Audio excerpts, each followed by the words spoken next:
Hello there, ladies and gentlemen, and welcome to the final day of the Intel Extreme Masters Singapore, as we now move into the round of 8 to conclude the festivities here in Singapore, as we have some pretty awesome matches on the way. We've already had some very, very good games across the past 3 days, and we were able to watch actually every single match from the group stages, which is a little bit of a rarity here at the Intel Extreme Masters. Yeah, and it's a really good thing we did. We'll miss out on a lot of fun matches. Some of the loser matches were just absolutely fantastic, but more so, personally, my favorite games so far have been most of Scarlett's CVTs, and we get to see her again coming up right here. But it'll be her ZVZ. I don't think we've seen that yet this tournament. That's very, very true. We haven't been able to really see that at all. So we'll now be able to take a little bit of a look as to how Scarlett is going to be able to perform against CJ Entersis Hydra, who was able to go straight through the Intel Extreme Masters Singapore Korean qualifiers, but was pipped at the post by Hero and then had to take second place there. And then in the groups did pretty darn well for himself. It seemed as if Hydra didn't really have too many problems being able to advance on. Yeah, he pretty much crushed Squirtle. He did drop an early game, but it was kind of a bit of a funky game. He looked completely in control for the other two. And then his ZVTs, he did make it through. He played against Hack, who a lot of people kind of underestimated going into this, I think. He played very good games yesterday and did end up moving on to the round of 8 himself. Hydra looked a little lost there, but his consensus worst matchup is ZVT. And talking to his coaches, looking at his stats, his ZVZ is definitely up there on par with his ZVP. So work's going to be cut out for Scarlett going into that. Yeah, that's certainly so. In terms of being on form, we have Hydra sitting around a 63% win ratio in terms of ZVP, but then when it comes to his ZVZ, that was sat at like 73% win ratio. But we've got to factor in the fact that Hydra hasn't actually had to play against many Zergs in tournament play for a long, long time. He's only really had to play against Protoss, and then like one Terran, which was yesterday. That's like for the past month or so. Yeah, he ripped through a lot of really impressive Protosses. Zerg's a little bit more up in the air. We were talking to Scarlett. She seemed pretty confident, though. Yeah. Certainly did seem so, as we're going to be getting into this in just a little bit for our first game of the day. And then we have some pretty cool round of 8 games as well on the way. Of course, as you can see here with the bracket, we have Scarlett versus Hydra to kick things off. And then we have San versus Effort afterwards, Donrigu versus Hack, and then Hero versus MVP. I'm curious as to No, Hero versus MYP. MYP, the new Terran. His name. The new Terran Bonjour. He's pretty awesome. But so if you look at those games, let's take away Scarlett versus Hydra for a second. Which of the next 3 really interest you then? Well, MVP is always a lot of fun and interesting to watch and a bit unpredictable. Just on paper, Hero should kind of destroy him. He went through 2 Terrans with absolute ease yesterday, and 2 Terrans who have arguably been in better form than MVP recently. But I mean, it is MVP. You can never, ever count him out. And we saw the other day, Curious should have been a pretty heavy favorite on him. Not a lot of people know or respect Curious a ton, but you know, he's just another one of those solid, consistent, amazing Korean Zerg players, and MVP dispatched him. I think it was like 4-1 overall. Yeah. And so MVP, surprising there, maybe surprising again here. Donrigu Hack, skill level wise, could be one of the best matches. Just I don't think there's gonna be a whole lot of excitement there. I don't think Hack has earned himself very many fans just yet. So hopefully he'll change that going through the round 8. But that's not too exciting, but it should be actually really, really high skill level games. And then San versus Effort, whether or not Effort can survive the PVZ specialist and get through to the later rounds. The brackets have worked out very, very nicely for Sam, at least, as he is very, very well known for his PVZ. So we'll see if he's able to advance through from there. But as you said, Donrigu versus Hack, for me, is pretty quite interesting in the sense that, you know, in terms of the ZVT matchup, we don't see Hack too much. He always ends up having to go against Protoss, aside from when he was playing Hydra, which never really looked comfortable in the matchup anyway. And then Donrigu, in general, has been able to prove himself against people like Innovation in the past. And again, that comes back to the resurgence that some people think that Donrigu is currently having. DRG is kind of a mini MVP. He hasn't been performing at the level that you came to expect of him a year or 2 years ago. But at any given moment, he can turn it on. And he's not like an MVP where he just outsmarts you. It's just he randomly gets really good mechanically again. And he just outplays you. So you never know which DRG is going to show up and if he is going to be in tournament winning form. And if he is, I think Hack is going to falter there. He looked good yesterday, but he did lose to Hydra, and Hydra's ZVT, just judging by that series, certainly not on par with DRG. So I don't know. Hack played well. He kind of deserves more credit than he's going to get from this, but I think his road might end with DRG. Now, coming to our first game here between Scarlett and Hydra. You, being an American Zerg player yourself, can you tell us much about what Scarlett can bring to the table here in ZVZ? Kind of a bit of everything. She's always been very aggressive. Back in Wings, there was this very, very fast, almost one base, like 1.5 base muta build that she did pretty much every game in ZVZ. Yeah. She 10 pools a ton, so she's very comfortable being aggressive. But when we were talking to her, I don't think Hydra's around. I don't know if he speaks English anyway, so hopefully not giving away any secrets. They are in their booths. So she was saying that she went through and watched a lot of VODs, and even just judging by his ZVT and ZVP yesterday, he's a very, very safe, conservative player early on. And she saw that, recognized it, and thinks that she can just play greedy early, get away with that, and then carry that into a mid-game Roach, pretty much an easy win. If you have an economic advantage in ZVZ and it's Roach versus Roach, anyone can macro that. Like, no one's going to make any mistakes, and if you have the economy advantage, you're just kind of going to win as long as you take good engagements and get good concaves. She got to that booth really quickly, considering she was stood behind just the camera right just before, laughing at us, because she always ends up laughing at me for some reason. But anyway, it's been a fun tournament with Scarlett as of late. But for now, of course, we have Hydra here, one of the CJ Entus representatives. 3 of them currently in the top 8, so doing very well for themselves. And Hydra proved himself during qualifiers, only following to his teammates, and now here advancing on to play against Scarlett. So I believe you had a few words with the CJ Entus coach before about this match, right? Yeah, he was saying that Hydra is, well, he's really confident in Hydra. He thinks he's going to win 3-0 or 3-1, but he kind of just says that about all the CJ players. Yeah. But to be fair, all 3 of them have advanced and have looked pretty good in doing so. So I'm not sure how much of that is just, these are my players, I'm going to be confident in them, and how much of it is just all the CJ players are absolutely amazing. So confidence there and the ZVZ stats, but Scarlett, look through the VODs. She's definitely going to be the more prepared player going into this, I'd imagine. Korean players just almost as a rule do not study their non-Korean opponents. They don't tend to, not necessarily lack respect for them, but just they feel that they're going to be able to go in there playing their own game and just kind of deal with anything that comes at them. So I would expect Scarlett to have the preparation heads up here. Would that even be the case for someone like Scarlett, or let's say also Naniwa? Do Korean players not even, generally as a rule, even look into the very, very tip-top of foreign players? Back in Brood War, certainly no. And earlier on in StarCraft 2, not really much, or very much. They would know players like Huck and whatnot who were consistently at the top of tournaments, and just because they ran into them. And I'm sure that's the case for Naniwa now. He's a pretty prolific player, and he's played in GSL before, so they have just experienced him directly. So, and he has a very unique style. So I'm sure they're aware of that kind of thing. Scarlett hasn't played in quite so much, but she was in Korea. But I mean, on Korea, she didn't play in GSL. She played GSTL, so that could give them a bit of a heads up. They could have some information from that. But I'm not really sure how big GSTL is to the Kespa teams. Overall, I wouldn't expect him to be too prepared. Plus, yesterday we saw him just regardless, no matter what was happening in the game, no matter who he was playing against. He went from a pretty good, well-known, well-respected player in Squirtle to a relatively unknown player in Hack. And both games he played just extremely, extremely safe and conservative. Early drone scouts, pool first, 3 hatch, no gas kind of stuff. I think he's really just going to go into this with a generic defensive game plan and try and play it out from there and try and outplay her. All right, well, that's it's important to note here going into the series now that it's best of 5. We saw the map Veto, so our first map will be Yonsu here. A ZVZ, it's not as big a deal, but if, say, we get into a best of 5 and we have a map on Yonsu, say if we were in a ZVT, then there will be big determining factors there that will make it a little bit harder, say, for example, for the Zerg. But again, guys, make sure to tweet us, hashtag IEM, join the conversation, go over to facebook.com/IEM, as well as also check out youtube.com/ESLTV. We have some interviews from the tournament itself with people like Bomber and Don Ray Gu there, so make sure to give that a little bit of a gander, and now we'll be getting on in just a second to map number 1. So ZVZ, Yonsu here, Hydra. I mean, I know it is ZVZ, of course, but what do you think of the map here for these 2 players? Like you said, ZVZ, the maps are not going to be as big a deal as if it were a ZVT or a ZVP, or basically any other non-mirror matchup, of course. But Yonsu has some specific features that are going to matter in ZVZ for sure. Just is going to force certain styles out of the players.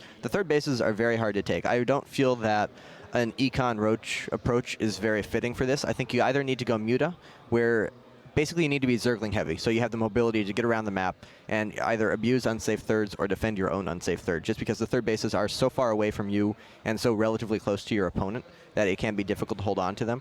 So like we saw from Effort yesterday, Mass upgraded Zergling styles using that to create space and take a third, or as we saw whoever he was playing against. I think it was DRG, just a more defensive Muta opening and then take a later third, that kind of thing. And that kind of goes against the game plan Scarlett was discussing. She wanted to be very greedy early on and then just go into Roach. That is going to be very unsafe to do on here because the third bases are just so hard to defend with Roaches.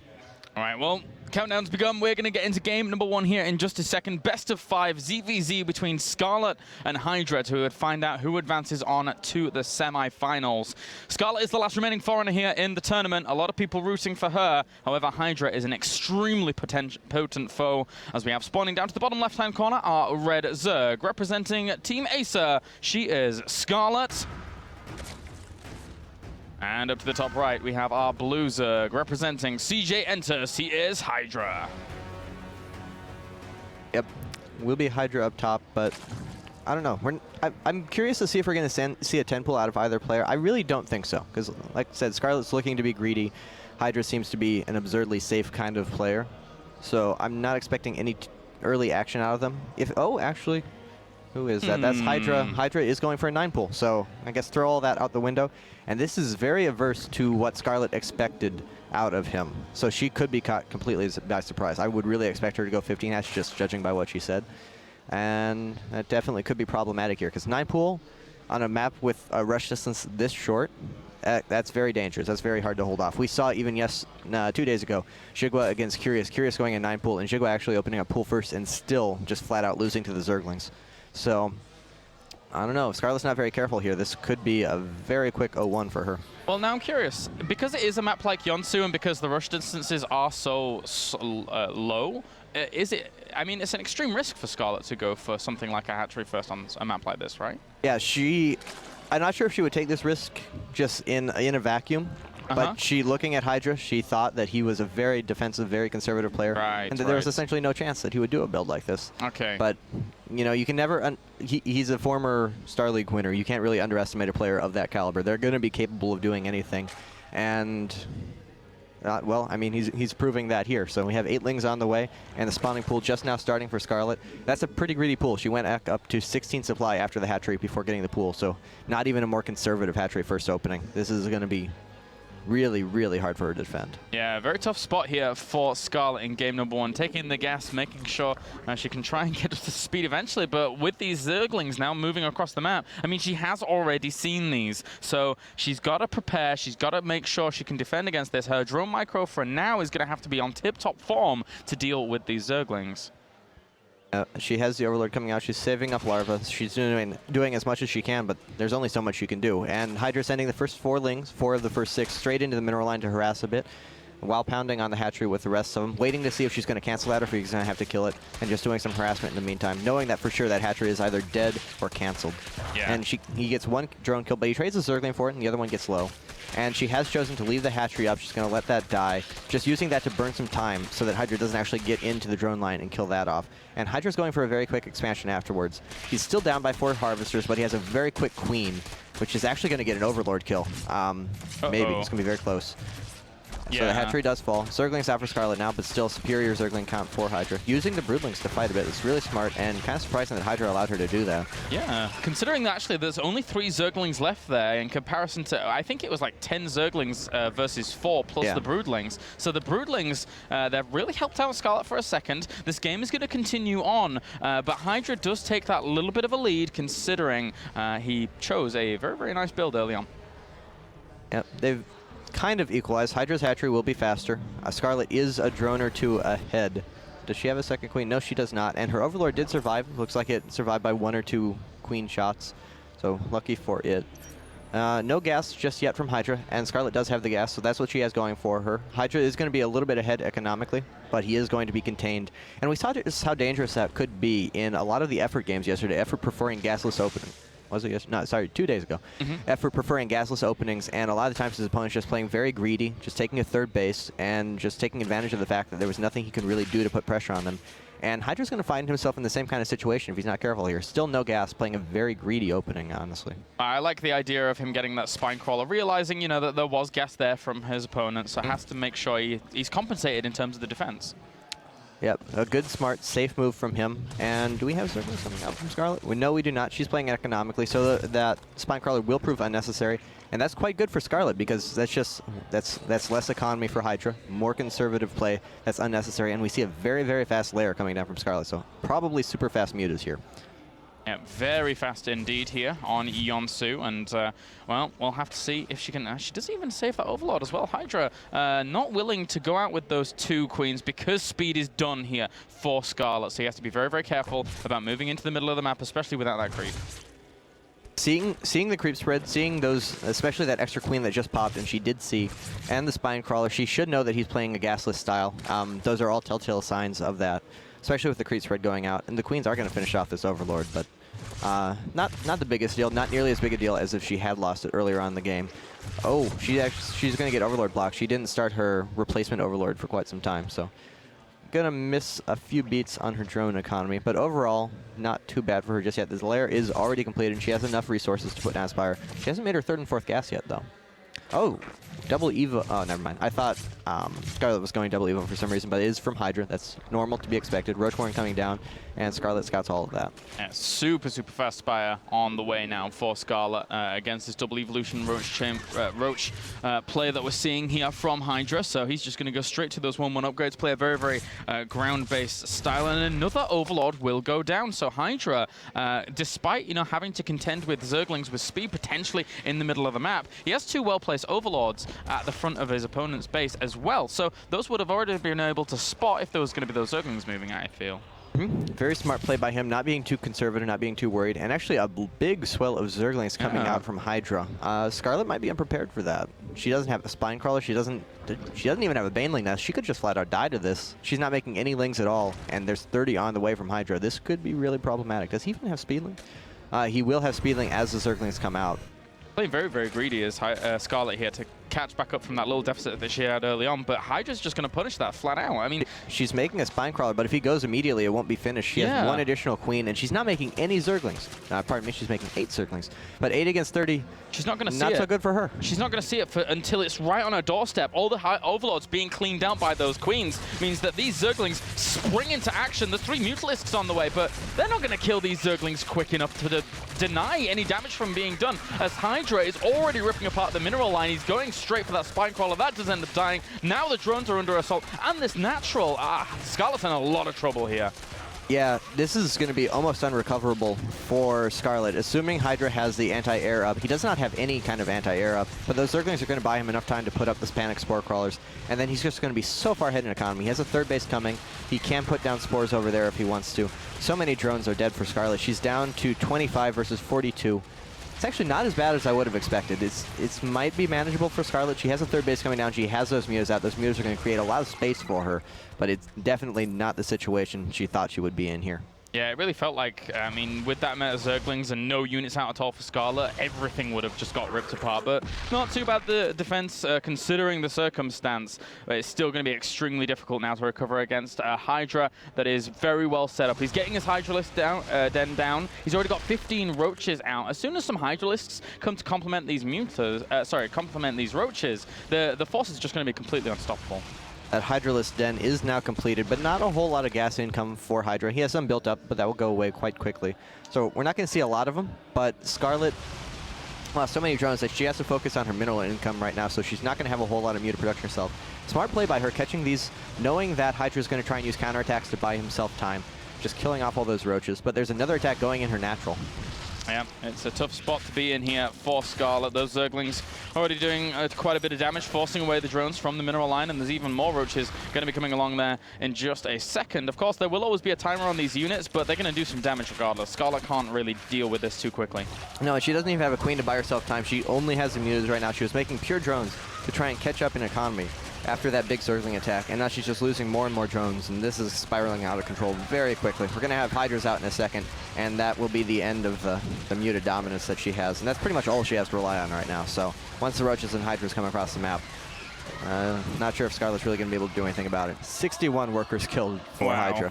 That's so many. At 12 minutes into the game. Brutal losses here for Scarlett here in game number 1, as Hydra now getting that Roach Hydra army on the way, along with even the pure nice queen support. He's got 7 queens out right now across these 3 base, so it provides great defenses against these Mutalisks that we're seeing just swing into action and trying to get an Overlord. But there you go, GG for game number 1, and Hydra goes up rather quickly. Yeah, Scarlett recognizing that with anti-air up, she's never going to do any damage, and she's so far behind economy. No point in dragging it out. We'll move on to the next game, and that's a really, no loss is a good loss, but that was a really bad loss for Scarlett because it really puts a wrench in her game plan. She was thinking going into this she's going to be very greedy and take that into a mid-game advantage, and Hydra opens up with a successful 9 pool. So now she has to really rethink that. Is this just a mind game tactic from Hydra? Is he going to fall back into his normal kind of style after that easy win? Or is he playing very aggressively this series? It's a tough spot here for Scarlett, especially considering, again, going 1 down in the best of 5, it's not as, huge a deal as it would be in a best of 3, but still, you mentioned it very well. It's important to note that she did not expect Hydra to play this style. So, going into game number 2, Whirlwind is our map. A little bit harder to make those earlier pools work here. Which could play in Scarlett's favor. Whirlwind, it's almost so bad to go pool first on here, or go any kind of early cheese, that it becomes kind of good to do it, because it's just so unexpected. Pretty much everyone opens up hatchery first here, so if you do a 10-pool Baneling, or some very strong, but very all-in kind of style, it has a good chance of catching your opponent off guard. And I don't know, Hydra has a game to work with. He has an advantage. He knows he might, if he wins with 2 cheeses in a row, she's going to be really messed up mentally going into the rest of the game. So if he wants to gamble and play that kind of game, that's a possibility. Scarlett maybe wanting to cheese a game back. I find that very unlikely. I really doubt that we're going to see anything from Scarlett. But if Hydra's feeling cheeky, maybe from him.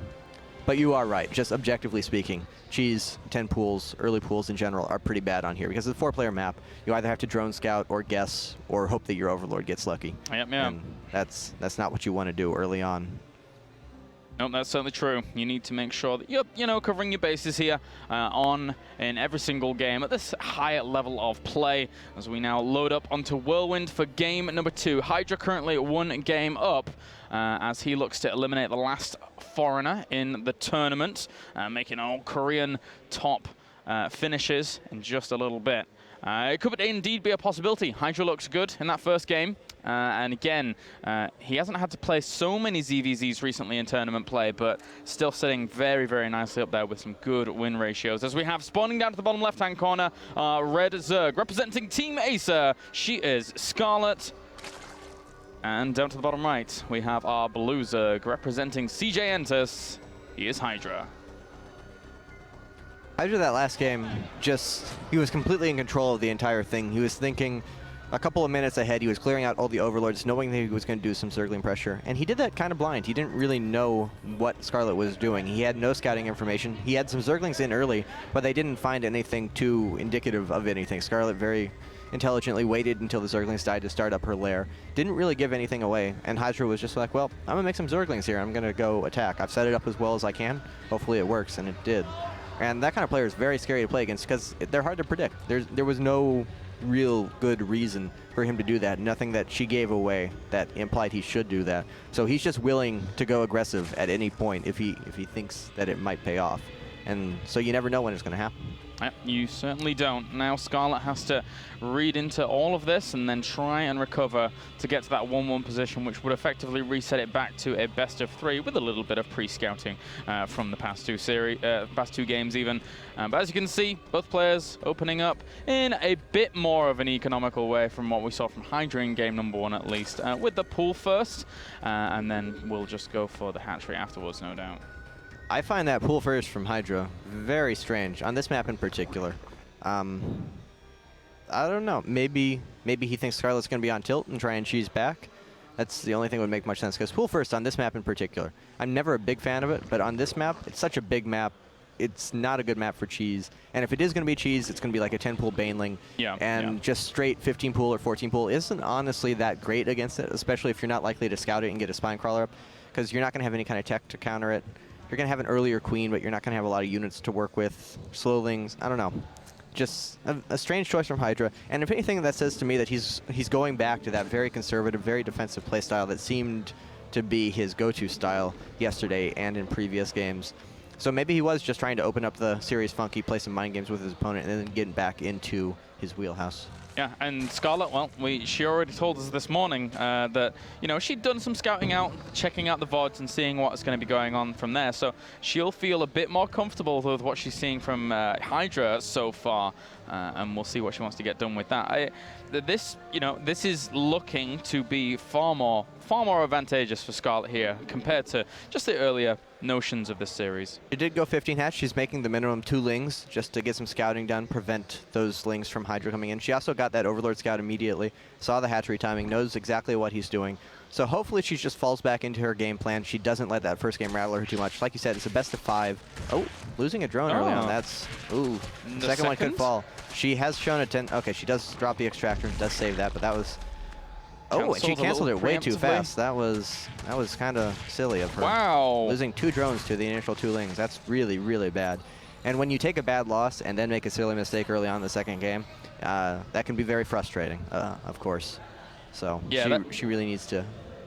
I mean, you're right. That just didn't have to happen, right? So absolutely not. No. Needs to chill, needs to relax, and but she even in ZVT, she was always very, very slow about adding on buildings when trying to save her units from Reapers. So and we kind of saw a little bit of over eagerness there from Scarlett to get that drone back to mining, back to operations, and he is as of yet, Scarlett has been unable to see that spine at the front, just providing Hydra with a little bit of extra defense. And seeing that spine would actually be kind of important. She sees the 2 forward queens. That Hydra is going gasless, or had opened up gasless with late double gas. Hadn't mentioned that. She sees the 2 queens. That should be a pretty decent tell that is the case. And actually a 3rd gas dropping very quickly for Hydra. So it looks like he's probably looking to go into Muta. It's kind of weird. Usually with low gas styles, you open up with the double gas later, and then you transition into Roach. 3 gases is really more than you need, but we do see 2 evos coming down, so maybe a quick 1-1 Roach timing. Yeah. Something like that. The 3rd gas is definitely odd, though. And Scarlett seeing that, she should be kind of confused, because the 2 queens forward, the creep spread says that no Muta, but that quick 3rd gas might say Muta, but we do see the Roachborn, so we know that it will be upgraded Roaches. It's sort of weird because I was anticipating, Scarlett could say, oh, well, he's got that gas, maybe he's got the other one that I can't actually get into and see with that Overlord, but seeing the double evolution chamber right next to it as well, it doesn't really sell the idea of a 4-gas play. So for now, we just have the Spire on the way for Scarlett. Scarlett feels really comfortable with Mutalisks, and I mean, we see it all the way through her gameplay. We saw it in ZVT a lot yesterday, and she really likes to go for it in ZVZ as well. She sort of thinks they're a bit imbalanced. Yeah, and this is actually a very greedy Muta play from her. She doesn't have a Baneling Nest at all just yet. So she is going back to that original game plan of playing greedy, abusing Hydra early on. And this game is going to work out much, much better for her than it did previously. And we see no lair from Hydra yet, so this might be a straight, slow 1-1 Roach timing. There's a lot of Zerglings in production here for Scarlett. So she's going to try and batten down the hatches herself and go straight for some damage at the front of... Yeah, this is honestly a really, really good position for Scarlett. There's no Banelings from Hydra, and so there's no easy response to a Zergling counterattack, and there's no massive Roach Baneling timing attack that's going to plow through the Zerglings. So the Roaches are just about to pop out, though, in the end. So I think that, the Zerglings can't really do too much damage. Oh, but she doesn't really need them to, because the Spire's already finished. The Mutas are coming out. The Speedlings are just to buy time to prevent... Ooh, I guess a great surround, but they do have energy for transfuses. Scarlett realizes that, does not want to stick around to try and kill those off, as the Roaches would have killed them. But no, I really like the position for Scarlett here. Her Mutas, because she skipped that Baneling Nest, because she went such a fast lair, her Mutas are going to be out in time to stop this. And 2 Queens, they already used one of their transfuses. They have 1, they'll have 2 each when they get there. That's a good amount of tankiness, but no DPS. The Mutas are not going to worry about that. She's just going to rip this apart. No lair yet. The lair just started for Hydra, so he's going to be hard-pressed to do anything about the Mutas. His 3rd is later. Just a really good situation in general for Scarlett. And she has plenty of Zerglings here, too, so... The 1-1 upgrades for the Roaches help, but I don't know if it's going to be enough for Hydra. I don't think it's going to be done just yet, and has to fall back to try and hold this off. I mean, the Mutalisks, they are being kept back, so they're really not over there doing any damage. But the Roaches are all going to die off, and Scarlett off the back of this, it looks as if she just wants to actually swing into full Roach production. Yeah, that's a really good option for her. She's just going to... It's a very conservative option. She's not going to try and force anything to happen with the mutas. Why are the two queens here? Well, they're going to end up dying pretty quickly. Those... Basically, I think Hydra realized how fast the mutas were out, and he got kind of panicked and kind of rushed. Because he attacked before his 1-1 actually finished. It finished halfway through the battle, as you pointed out. And he didn't have the queens with his initial engagement, so he was going to wait, have the queens with the attack. Just use that to make it stronger as 1-1 kicked in. The timing didn't work out because the mutas were out faster than he expected. So that build, that kind of greedy build from Scarlett, really paying off here. And as you said, swinging into Roach is going to have an upgrade. Oh, the third hatchery is actually very, very low. She will save it, but that's going to be a weak point for her. Oh, it's actually going to be extremely, extremely close. Those Zerglings, oh, just barely does end up saving it. You are indeed right, Greg. You're a pretty good Zerg player, gotta say. But noticeably, Hydra went in there with those Zerglings and saw that Scarlett had the Roach War and had the 1 evolution chamber. Why would you have those down at this particular point in time if, you know, there was going to be a full committal to Mutalisks? So Hydra has a little bit of intel as to what Scarlett's going to be transitioning onto. And he's worried about it, too. He's making a lot of roaches right here. Oh, and she picks up a queen kill for free, so that's really good for her.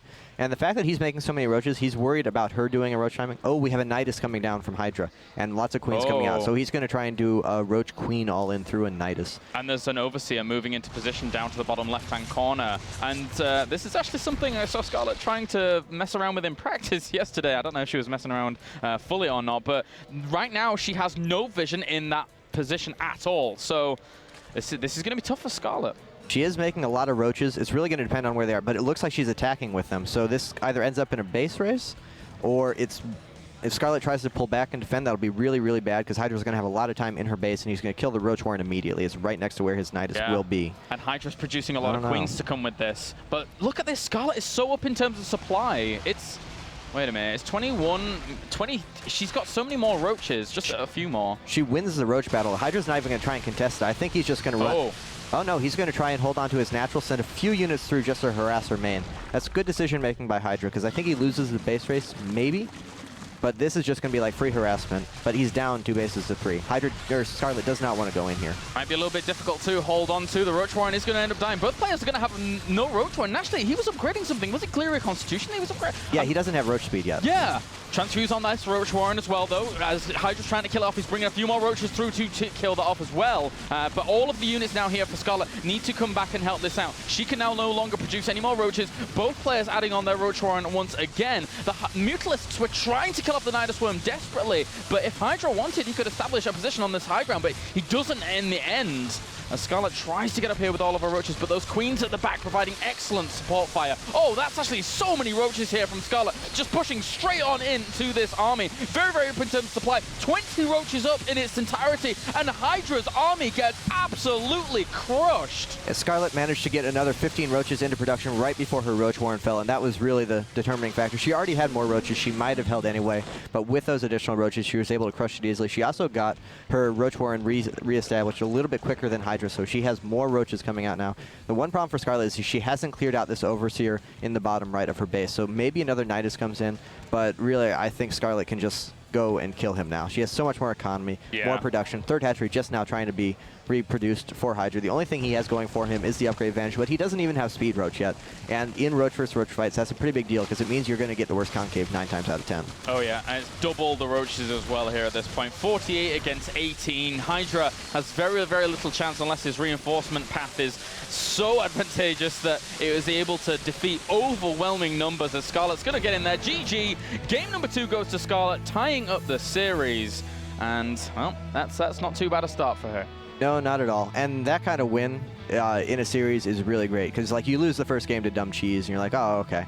And then you win the second game, and she looked like the better player, the more comfortable player there. Hydra did a weird, gimmicky little build, and then he tried to follow it up with another weird little gimmick, and Scarlett just kind of swatted them both away and then won very easily.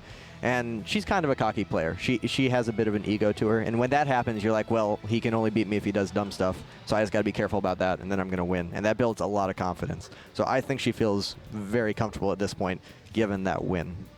Well, as we can see here, the CJ Enters coach just talking to Hydra and maybe giving him a few tips, a little bit tidbits to figure out how to defeat Scarlett here. But they did seem very confident going into this series.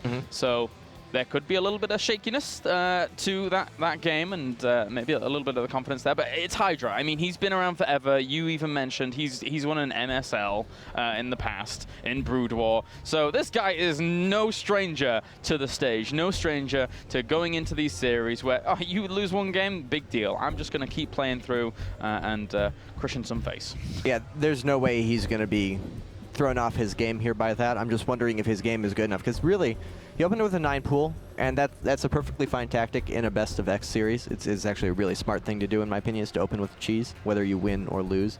And then he made a bunch of lings, and we called that, at that point, like a good tactical decision. He had an advantage. He wanted to work with that. He wanted to throw her off guard and surprise her. But then in the second game, you do a really weird, really cheesy timing, and you follow it up with another really weird, cheesy timing. That starts to become a pattern, and I'm wondering if he's not so confident in his like straight-up play, because his ZVT honestly looked kind of similar. He was going for weird roach timings and just kind of attacking mid-game and trying to push his opponent out. And it's kind of disappointing after how amazing his ZVP looked and how clean and just smart and well thought out it looked. His ZVT and ZVZ look a little bit lost in comparison. I mean, is that something that happens in Korean pro houses when it comes to things like Pro League, for example? You train players to be very good in like one specific matchup, and they spend so much time on that that it maybe hinders their other matchups? To some extent, but that usually happens with mirror matchups, because in Pro League it was common to have maps that were significantly imbalanced for one race. So you would get like a TVT specialist or a PvP specialist or a ZVZ specialist, and you would use them for the maps that favored their races. Having a ZVP specialist, a prepared, a planned one, a trained one, is kind of counterproductive, because if you put them on a Protoss map, it's like maybe their skill in the matchup balances it out to even. Whereas if you put a really good PvPer on there, then it's a much bigger advantage for you. So no, that's not intentional. Some people just get matchups, and some people just don't get other matchups. Because even within one race, there's a big difference between how you play ZVT, and particularly ZVZ and ZVP. So I imagine it's probably just personal preference for him. All right, then. Well, let's get on with game number 3 now, as we have spawning up to the top right-hand corner, Red Zerg, representing Team Acer. She is Scarlett. And spawning down to the bottom left, as our Blue Zerg, representing CJ Entus, he is Hydra. Normal Overlord timings from both of them, so no 10 pools from either. Looking like it'll be, well, we're not really sure yet if it'll be pool first. If it's pool first from Hydra, again, I think he loses the series. That sounds really silly to say, but if he's going to be that unadaptive and that kind of safe and conservative, I don't know. I really wouldn't like that out of him. Yeah, it's a little bit strange to go for, especially on all maps if that was to completely conclude here for this series. So for now, he's going pool first. Oh wow. Okay, I think Hydra's going to lose. Not really, but kind of, a little bit. Not really, but kind of. Yeah, and Scarlett is going for hatch first, so she's sticking with her on the greedy end of normal. You can't really call this greedy until you see if she doesn't make a Baneling Nest again, because not making a Baneling Nest and going straight Muta like that is incredibly greedy, but very, very good against the way Hydra seems to play. And that safe into Roach timing is what she said she thought he was going to do. That's what she saw him do in the VODs. And the greedy Muta, because like we were saying, you were like, why are those 2 queens walking across the map? And you corrected me that the upgrades weren't finished when the attack went in. That's because those Mutas were out faster than he expected, and he had to kind of panic and go in as soon as possible to try and get some damage done. It makes a lot of sense. And that's the difference that not having the Baneling Nest makes. It gets your Mutas out that extra, like 20 seconds faster. Certainly does make sense, as, well, Hydra, he was up against it in game number 2, but now how is he going to play out in game number 3? He's already seen in games number 1 and 2 the attempt at the Mutas from Scarlett. Game 1 not really being too successful, game 2 having that success. So now Hydra has got the opportunity here to have scoured out Scarlett a little bit. Yep, but he's opening up exactly the same way. Pool first, then hatchery. No gases just yet, so exactly the same as last game. And Scarlett opening up with the hatch first, quick gas. So pretty much mirrors of last game. Not the early scouting information for Scarlett, so she's just kind of going with this. She doesn't know for sure that he went pool first before she made those decisions. She does now, of course. And Hydra's coming in with a couple of lings. Last game, Scarlett did actually lose 2 drones to those early lings, but she doesn't have any drones down at the natural this game, so that's one easy way to avoid that. So same mistakes not happening here. And let's those 2 lings in and do end up seeing the gas, see how much has been mined as well. Knows that speed is on the way, and that gas is still being mined here for Scarlett. She's going to lose another drone. That needs to not happen. Yeah, that really does. Although, I mean, considering how game number 2 went, I mean... Yeah, she's improving. She only lost 1 this time instead of the 2. And Hydra has deviated a bit. He only has the 1 gas, and he got it a bit earlier here. So a change up, but a strange one still. That's still kind of non-standard. Generally, you go a very quick roach one from Scarlett. Very quick. It's rare that I actually end up seeing this from Scarlett in ZVZ, but there you go, it's there. So does she go just full balls to the wall, like just straight roach, and just try and do some damage here? She kind of has to. She doesn't have Speedling. She doesn't have an Evo Chamber, and she's going the Roach Warren very, very early. So I imagine she's gonna make like 7, 8 roaches, go attack with it, and then transition into something else. Because without Speedlings, it's hard to do a legit all-in. Just because you don't have enough gas to use all your resources on the roaches, and you don't want to make slowlings. Am I blind, or was she researching speed and then canceled it, or she was? It was just because there were Zerglings in her main, so she had to maintain the illusion kind of thing. Yeah. All right. Well, 10 roaches now in production. That's a lot of roaches. That is a lot. I think she's going to spend all of the existing gas on the roaches, then make a bunch of drones behind that. And we see a Baneling Nest from Hydra coming, as well as a second gas. So it looks like this game he's actually trying to play totally normal. Oh, and that Overlord at the 3rd is moving away. This path is being opened up here for Scarlett. If she actually went with these roaches now, the sea has parted. She threads the needle, but they're going towards the high end. I think Hydra's going to see it. Yeah, he does see it. Well, that's unfortunate. That was kind of sad. She didn't know that the Overlord down the bottom, I don't think she knew that it was moving towards the 3rd base, so she wasn't aware that there was that gap. So Hydra has a Spine Crawler up, and he's making 20 lings. He's going to have speed and time. I don't see this being very successful, but back behind it, she is droning up. She's putting down Evo Chamber, getting a lair. Not an all-in by any means at all. So even if she forces enough of a response, getting 20 lings out, getting 2 extra Spine Crawlers, and even Hydra knows that's too much defense. He cancels one of the spines. He's going to be totally okay. The question is, has she forced enough defense to make it worthwhile to make 10 roaches this early? Well, if she can trade some of those lings away from, while being away from those spines, then that would be very, very nice indeed. And she is now out of range of that, but she's kind of cornered herself as those 3 queens doing quite a bit of damage, but that's a really good position against those Zerglings. Really good positioning by Scarlett. Out of the range of the Spine Crawlers, just bottlenecking the Zerglings, and she is going to get cleaned up. She's not going to do economic damage here, but she's forced so many Zerglings, and Hydra's still producing more. He's producing a lot more than he really needs to.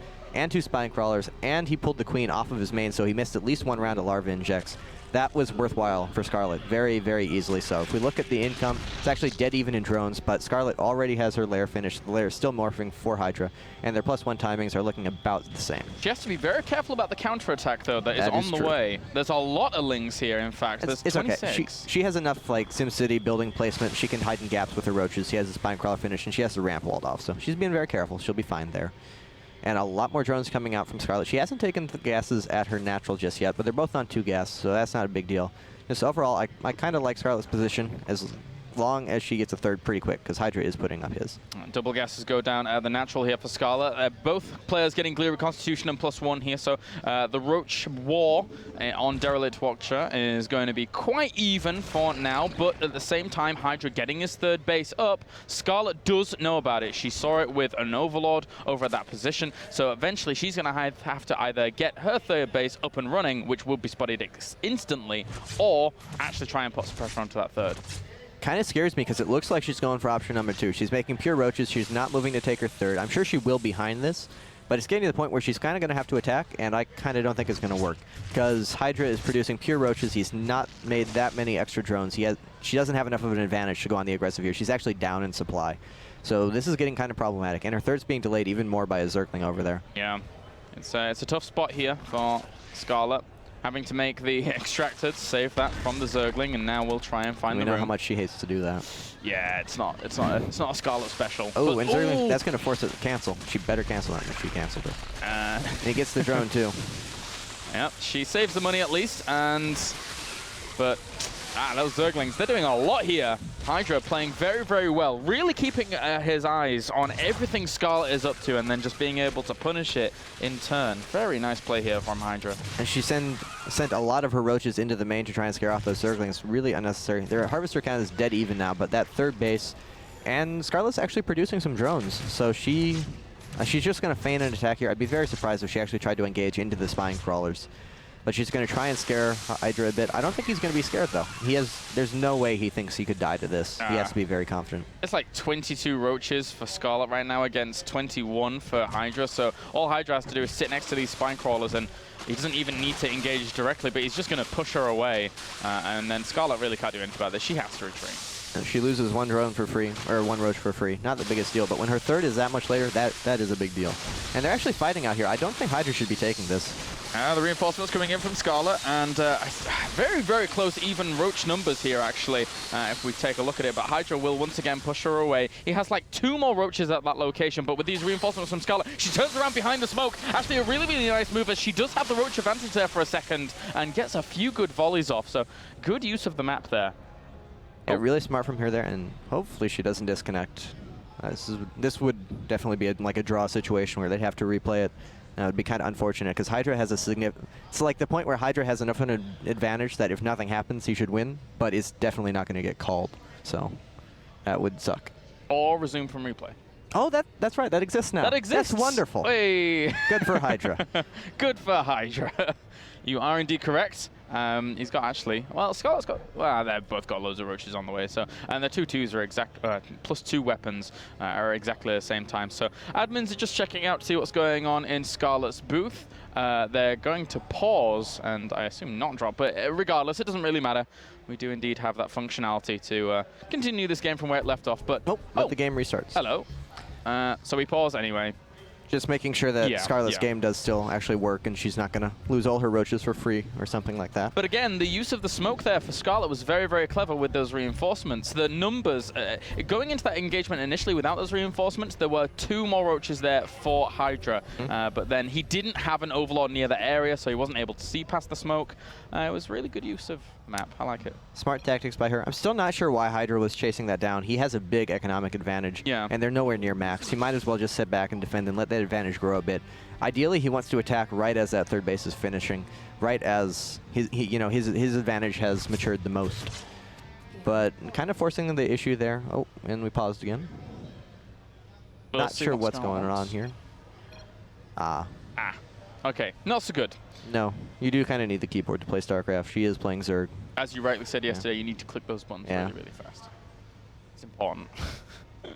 Okay, so once this is sorted out, guys, we'll get a look into it. We can't see it right now, but an Overseer is actually coming in to contaminate the +2 of Scarlett by Hydra at the moment. And considering the progress of these upgrades, that's really, really important because they're neck and neck in terms of that +2 weapons. And Scarlett, looking at the minimap, has no overlords and thus no overseers near the Hydra's bases. So she is unable to do a similar thing. That means that his +2 will actually finish around that time I was talking about, right after Scarlett's third finish, where his advantage in terms of just how many units he has will be the biggest, and she will not have her +2 for that. So that could be a very, very dangerous timing for her, unless she's making pure units. It's a good move by Hydra. It's something that for the longest time was so undervalued, and now we're finally seeing Contaminate come into play, especially in ZVZ. We really see it quite a lot there to delay those upgrades. Even see it on hatcheries, and there you go, there's that Contaminate. To delay, we see it on hatcheries to delay the lava production as well. Really, really slows people's production in general down. And look at Hydra now with a supply advantage. He's got more roaches, he's got more drones, he's just got more everything. Just in general, his third base was so much faster, and Scarlett, it looked like she went to attack and then realized far too late that she wasn't going to be able to get anything done with an attack. And then just backing off and trying to take her own third. And that's, she is going to get the... Oh, wow. One more shot, and it would have died. That's unfortunate for her. Yeah. And because he doesn't have pneumatized carapace, he had to morph that in to try and get it away from the Overlord. Otherwise, the slow Overlord would have just not been able to run away. So minor things here, but Hydra playing so solidly here in this ZVZ. The Contaminate did go off, so his +2 is about to finish. Scarlett's is still a good 60 seconds away. So he has a bit of a timing window if he wants to go for it. But attacking into Roach, like pure Roach versus pure Roach, attacking in is always quite dangerous because your opponent tends to have the bigger concave, and they also have the much faster reinforcement times. And with how many roaches you can produce at once, and how quickly they move. That's actually a really big deal. Yeah. But it looks like he is going to go for it. And Scarlett has Hydras coming out. That's also quite big for her. But this is such an impressive timing here for Hydra, especially considering neither of the players actually has any carapace upgrades as well. So Hydra right now is sitting at a pretty solid advantage. That's really bad for Scarlett. Yeah, he crushes it on in there, and that's a lot of damage that Hydra is doing. He realizes he has the advantage. That +2 weapons, it's just about to finish up for Scarlett, but that one contaminate meant a lot. Of course he was up in those roach numbers, of course he was up in supply, but look how many roaches last for Hydra. GG, as he takes this, the lead here in this series 2-1. That was absolutely perfect timing from Hydra. The +2 finished for Scarlett literally as that battle ended, as she GG'd. He could not have cut it any closer. And I don't know, I really feel like she should have delayed. She sort of split her army up, half up into the third base, half up into the natural. Let her reinforcements kick in, let the +2 finish. Then maybe she gets the better concave. She has even upgrades. Maybe she can hold it off. Definitely a disadvantage for her, but possible. Running out to meet that, there was no possible way. All right, and now we go on to map number 4, which will be Frost. And then after that, if we have a 2-2 tied up situation, one map then will decide it. But I mean, Hydra could quite easily just run away with this. Frost, big macro map. And again, not as easy to go for those earlier pulls. But from what you said, you know, because it's such an unknown really thing to be doing, then it can end up working out. It can be good.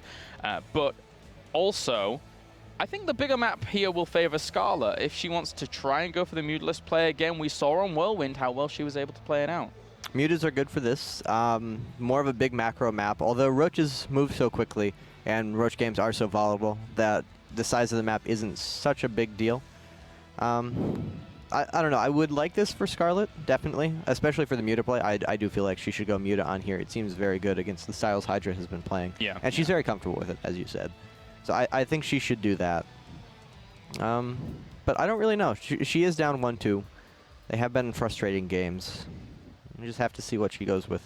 Well, as we said, the last foreign hope here in the tournament, looking to try and keep her hopes alive, whilst Hydra not doing too badly himself. And again, the CJ Entus players this tournament all along have been so impressive.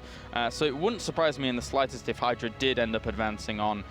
Scarlett, I think, probably wouldn't have minded being on the other side of the bracket with people like Hack and MVP. Yeah, if she had pulled Hack in particular, I think she's very happy. Oh, yeah. Going up against MVP's mech can always be a bit of a wild card, but against Hack, would have liked her chances. All right, let's get into game number 4. As we have spawning up to the top right-hand corner here as our Red Zerg representing Team Acer. She is Scarlett. And down to the bottom left as our Blue Zerg representing CJ Entus, one game away from the round of 4. He is CJ Hydra. And as unfortunate as it would be if Scarlett got knocked out here, just for the non-Korean hopes and whatnot, it would set up the ZVP versus PVZ specialists in Hydra versus San, assuming that San actually beats Effort. San's going all the way, man. So that could be fun. I don't know about that.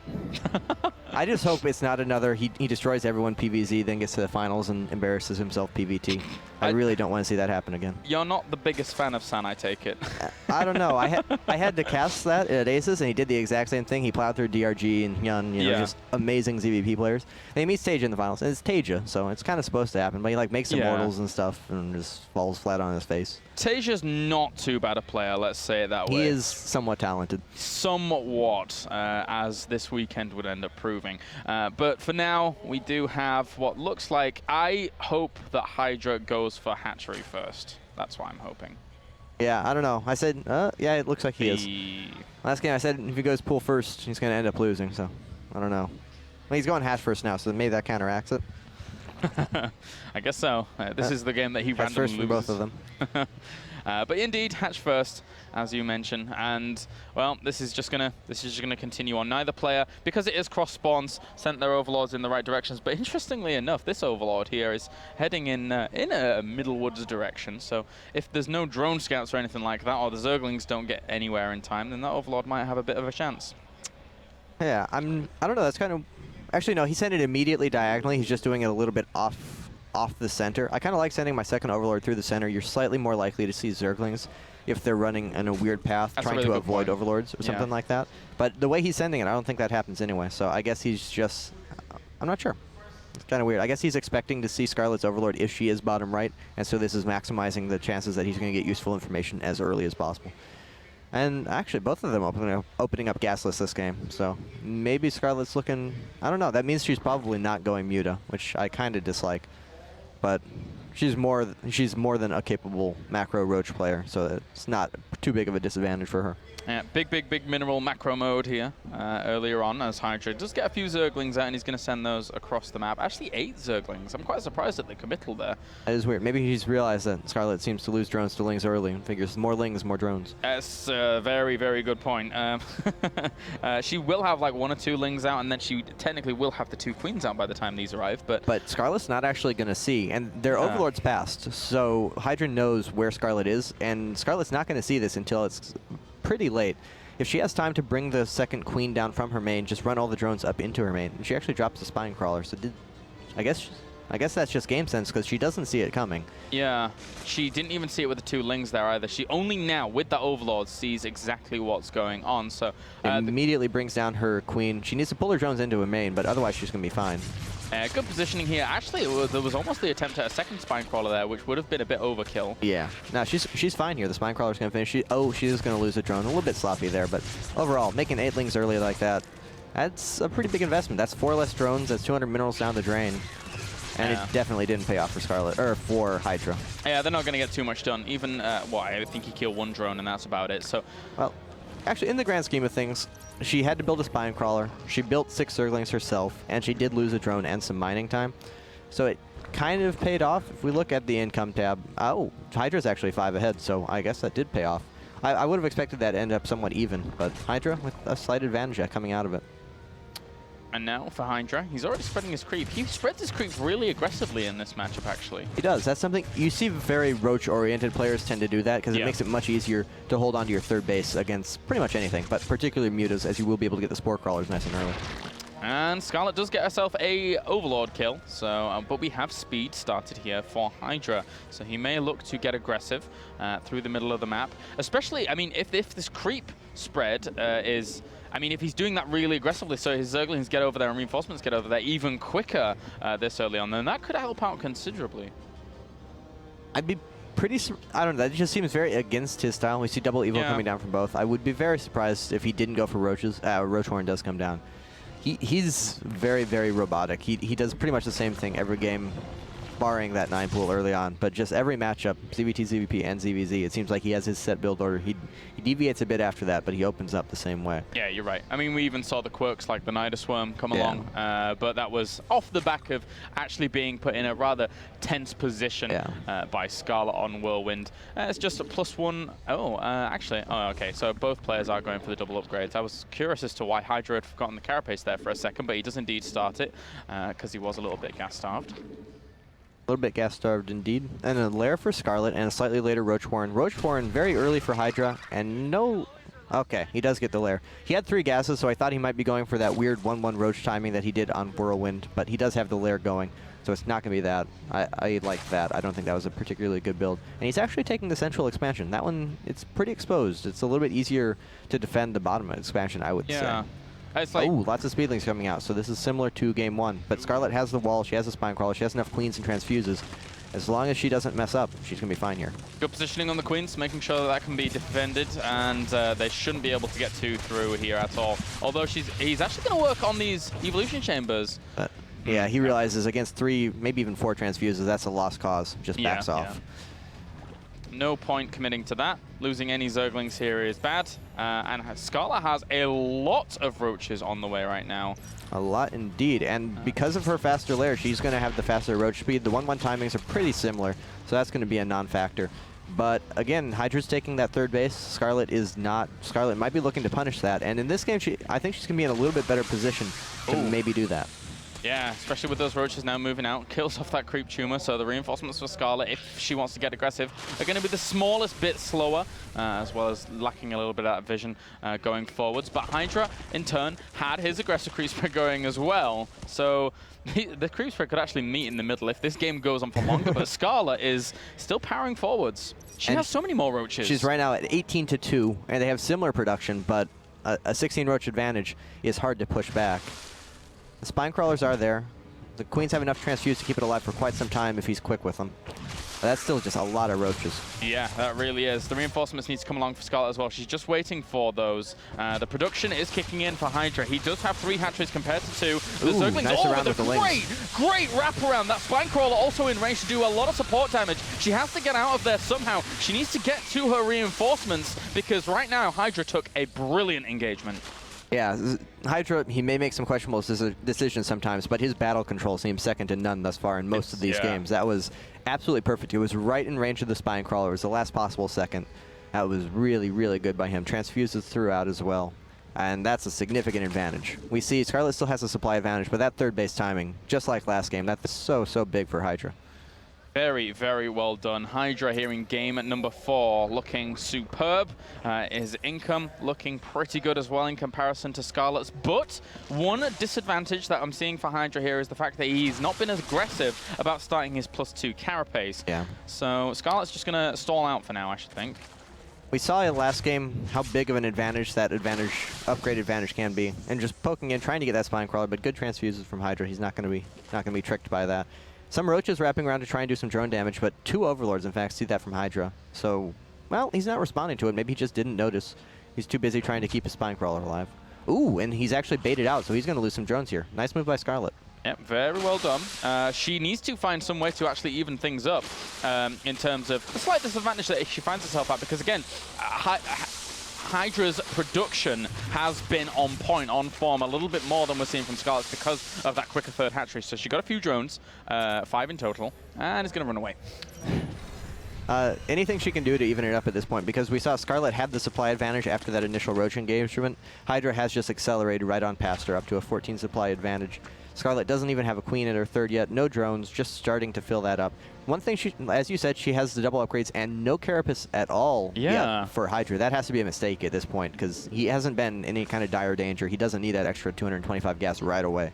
So he thought he started it, and he didn't. And we also have Hydra's, as well as Hydra range on the way from Scarlett. So her army, if she's given time to get this all running, is going to be superior. But it looks like Hydra doesn't want to give her that time. Exactly. It's just pure roach. Complete sledgehammer blow here from Hydra if he's able to get into position. Scarlett, meanwhile, does have a little bit of time to prepare, but on this map, she needs to bounce between the third and the main and set up good concaves on the high ground or on the low. She needs to be very, very careful and watch where her opponent is moving. If she splits her army well here, she can most definitely win. She has the upgrade advantage, so the Hydras are out, and Hydra just doesn't have the overwhelming roach count he does last game. Scarlett should take this battle. Actually just moving straight to position here. Both players do have +2-1 here, but the carapace is going to finish halfway through this battle. But Hydra's positioning and the concave that he has is very, very nice. The one thing that's going to work out for Scarlett here is the fact that that carapace has just now finished, well, he's just about to finish, and the reinforcements are closer. So Scarlett will take the advantage in this battle and push Hydra away. Excellent position by Hydra there. Made that a lot closer than I really expected. But yeah, the +2 carapace just doing so much work for Scarlett and her reinforcements. She did lose a lot of Hydras, so it was really good positioning by Hydra to kill the Hydras. Carapace just now starting. Well, not just now starting, but not even halfway done yet for Hydra. And he's actually going to go into Roach Baneling in response to seeing the Roach Hydra. He has the centrifugal hooks on the way, as well as a bunch of Zerglings in production. And that's a good decision if he thinks Scarlett's going to attack. If she's out on the open ground, if she doesn't have infestors, the Banelings are so efficient. Yeah. But if she just sits back and defends, especially if she puts up building walls, just uses her roaches well to tank, it is the inferior late game composition. Well, especially for Hydra, I actually like the decision considering the battles that we've seen him being taken, right? His positioning has been very strong. Yeah. He's been able to get those wraparounds, and he's been able to position his units where they need to be, when they need to be there. So we could see this work out for Hydra, especially since he's still up in terms of supply. He has the superior Roach numbers, but of course, as you said, Roach Hydra, if it gets going, is going to be okay. But the upgrades are going to even up. Yeah, and this is not the kind of style where you let your opponent get going, and we don't see an infestation pit yet. That is what really would end it for Hydra. If you have infestors and Roach Hydra, you really, really beat Roach Baneling. But if the Banelings can get in there, they can connect with the Hydras, especially if Hydra can swing some of his roaches around, because as you mentioned, this is kind of an uncomfortable position. There's lots of different entrances that Hydra can go through. It could really set up good flanks, and flanks with Roach Baneling just destroy Roach Hydra as long as it's not assisted by those infestors. And those Banelings are going to force Scarlett to split up quite a lot of her units, and that's going to make it easier for Hydra to get on top with the roaches. I don't know if she's even seen the Banelings until just now. Oh, they actually going to really good roach wall, though. Oh, so they actually do end up bleeding through there and getting quite a bit of damage done, but she saves some of those Hydras at the back as well. Scarlett takes a supply advantage, and these roaches, they are quite on top of everything here for Hydra. He's doing a very, very good job of actually going through this army and trying to get some of those Hydras, but there were some transfuses there. Will the reinforcements be enough for Scarlett? I don't think so. Hydra is doing so well. He's producing 25 more roaches off the back of this. His reinforcements, that I mean, they're so far away, but Scarlett took a really, really big blow.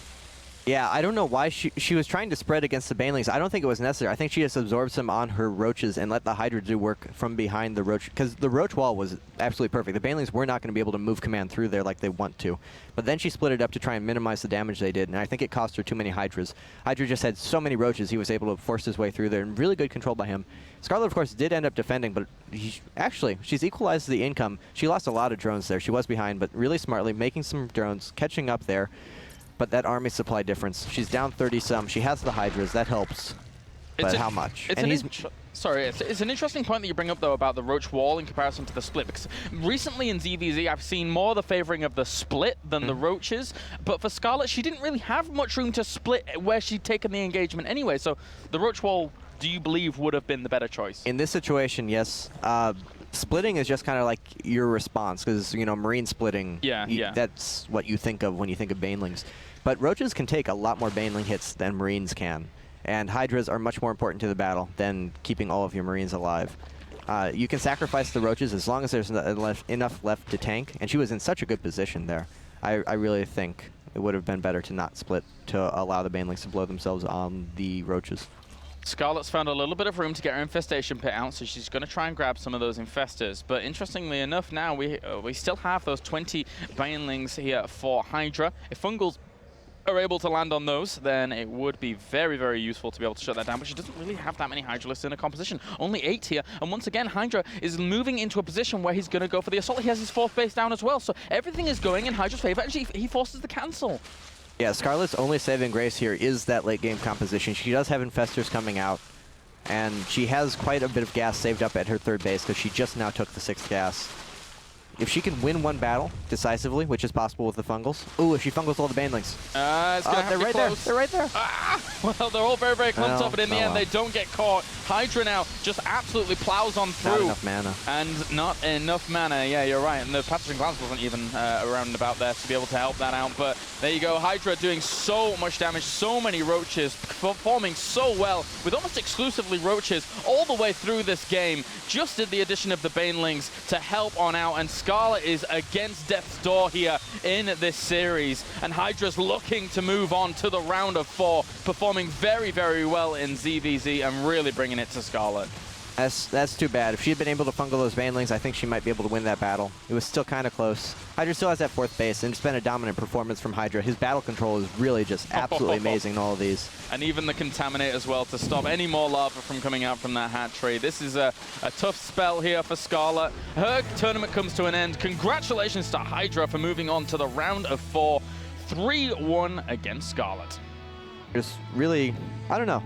He makes some funny decisions in ZVZ and ZVT, but one thing you cannot take away from him, it's very dangerous, very risky to actually charge your roaches into the middle of Roach Hydra like that. Most players won't make that decision. He's very confident. He knows he can get in there and do enough damage to make up for it, because you're really exposing yourself. You're messing up your Roach concave, and you're just kind of diving in. And if you don't actually kill the Hydras to make up for it, then it's definitely counterproductive. But every time, he was going in the right places with the right amounts, targeting down the right things, and it worked out brilliantly for him there.